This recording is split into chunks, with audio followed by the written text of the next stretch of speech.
40 और 50 और 50 और 60 के बीच में संख्याओं का वर्ग निकालने के लिए क्या करना है, मिड पॉइंट आपको ध्यान रखना है 25। क्या याद रखना है, 25 मिड पॉइंट याद रखना है। 40 और 50 और 50 और 60 संख्याओं के बीच का वर्ग निकालने के लिए आपको मिड पॉइंट याद रखना है 25। ठीक है, 25 में से क्या करना है, देखना है अगर कितना बड़ा संख्या है, 50 से कितना बड़ा है, 1 बड़ा है। ठीक है, तो क्या करना है, जो मिड पॉइंट रहेगा उसमें उतना जोड़ देना है, अगर कम रहेगा तो उतना घटा देना है। ठीक है, यहाँ पे देखते हैं 1 बड़ा है तो 25 में 1 जोड़ेंगे तो कितना हो गया, 26। ठीक है, 26 लिखने के बाद देखना है तो यहाँ पे इकाई स्थान पर कितना है, 1 है। ठीक है, तो 1 का स्क्वायर कितना होता है, 1 होता है। तो यहाँ पे लिखना है 2 अंक के साथ, पेयर के साथ लिखेंगे, इसलिए लिखेंगे 0 और 1। यह पेयर हो गया तो यह आपका आंसर हो गया। ठीक है, देखिए कितना आसान है, एकदम आसान है, थोड़ा सा ध्यान दीजिए समझ में आ जाएगा।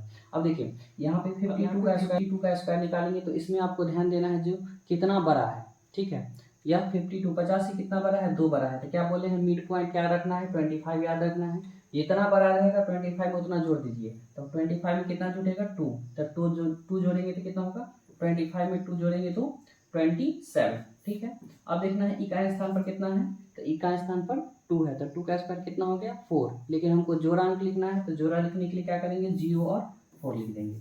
कितना आसान है, आपको कलम और कॉपी की जरूरत नहीं पड़ेगा, आप यूं ही आप स्क्वायर निकाल लेते हैं। ठीक है, अगला देखिए 53 का स्क्वायर निकालना है, तो इसमें हमको क्या देखना है, मिड पॉइंट कितना लेना है, 25 लेना है। 25 में कितना ऐड करना है, ज़्यादा है तो ऐड करेंगे और कम रहेगा तो माइनस करेंगे। ठीक है, यहाँ पे ज़्यादा है, कितना ज़्यादा है, 3 ज़्यादा है, तो इसमें 3 ऐड कर दो, तो 25 में 3 ऐड करेंगे तो 28। अब क्या करना है, यहाँ पे देखना है इकाई स्थान पर कितना है, 3 है, तो 3 का स्क्वायर 9। लेकिन जोड़ा अंक लिखना है तो लिखेंगे क्या, 0 और 9। देखिए कितना आसानी से आपको यह समझ में आ गया होगा। ठीक है, थोड़ा ध्यान दीजिएगा, ये भी समझ में आ जाएगा। तो अब बताइए जब इतना समझ में आ गया तो क्वेश्चन नंबर 4 का स्क्वायर बताइए आप लोग कमेंट पे कितना होगा। ठीक है, कमेंट पे जरूर बताइए जो यह संख्या का स्क्वायर कितना होगा। चलिए अब देखते हैं 40 और 50 के बीच में संख्याओं का वर्ग कैसे निकालते हैं। 40 और 50 के बीच के संख्याओं का वर्ग निकालने के लिए क्या करते हैं, मिड पॉइंट क्या ध्यान में रखना है, 25 ध्यान में रखना है और देखना है जो कितना कम है। 50 से कितना कम है, तो 9 कम है, तब 9 क्या करना है, 25 में माइनस करना है। तो 9 माइनस करेंगे तो कितना बचेगा, तो आपको जब यहाँ से 9 माइनस कीजिएगा तो यहाँ पे बचेगा 16। कितना बचेगा, 16। तो यहाँ पे क्या लिखेंगे, 16 लिखेंगे। ठीक है, उसके बाद यूनिट प्लेस पर कितना है, 1 है, तो 1 का स्क्वायर 1 होता है। लेकिन जोड़ा अंक लिखना है तो जोड़ा क्या होगा, 0 और 1। देखिए कितना आसानी से क्वेश्चन आ गया आंसर। दूसरा क्वेश्चन देखिए 42 का स्क्वायर करना है, तो क्या बोले हैं, मिड पॉइंट पे क्या लेना है, 25 लेना है।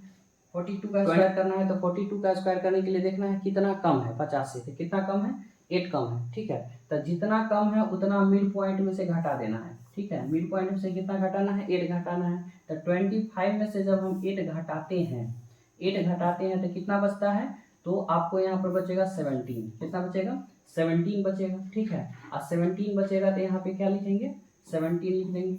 ठीक है, और इकाई स्थान पर कितना है, 2 है, तो 2 का स्क्वायर कितना होता है, 4। लेकिन हमको लिखना है क्या, जोड़ा अंक 4 है, तो 4 में जोड़ा पुराने के लिए क्या करेंगे, 0 और 4 लिख देंगे। ठीक है, ये आपका आंसर आ गया। अब 43 का स्क्वायर बताइए आप लोग, तो 43 का स्क्वायर क्या बोले हैं, मिड पॉइंट पे कितना रहेगा, 25। तब 50 से कितना कम है, 7 कम है। ठीक है, तब 25 में क्या करेंगे, 7 को घटाएंगे। 25 में से 7 घटाएंगे तो कितना बचेगा, 25 में से जब हम 7 घटाते हैं तो कितना बचता है, 18 बचेगा। तो यहाँ पे लिखेंगे क्या, 18। यहाँ पे देखते हैं इकाई स्थान पर कितना है, 3 है, तो 3 का स्क्वायर कितना होगा, 9। लेकिन हमको जोड़ा लिखना है तो क्या लिखेंगे, 0 और 9। देखिए कितना आसानी से क्वेश्चन का आंसर आ गया। आप इस तरह से 2 अंकों का संख्या निकाल सकते हैं 40 और 50 के बीच का। अब देखिए 44 का स्क्वायर करते हैं, कितना कम है 50 से, 6 कम है, तब 25 में 6 माइनस कर दीजिए। 25 में 6 माइनस करेंगे तो कितना बचेगा, 25 में 6 माइनस कीजिएगा तो 19 बचेगा। कितना बचेगा, 19। तो यहाँ आप लिखेंगे क्या, 19।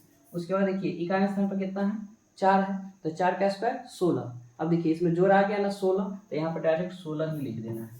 ठीक है, तो इस तरह से आप संख्या का स्क्वायर निकाल सकते हैं 40 और 50 के बीच में।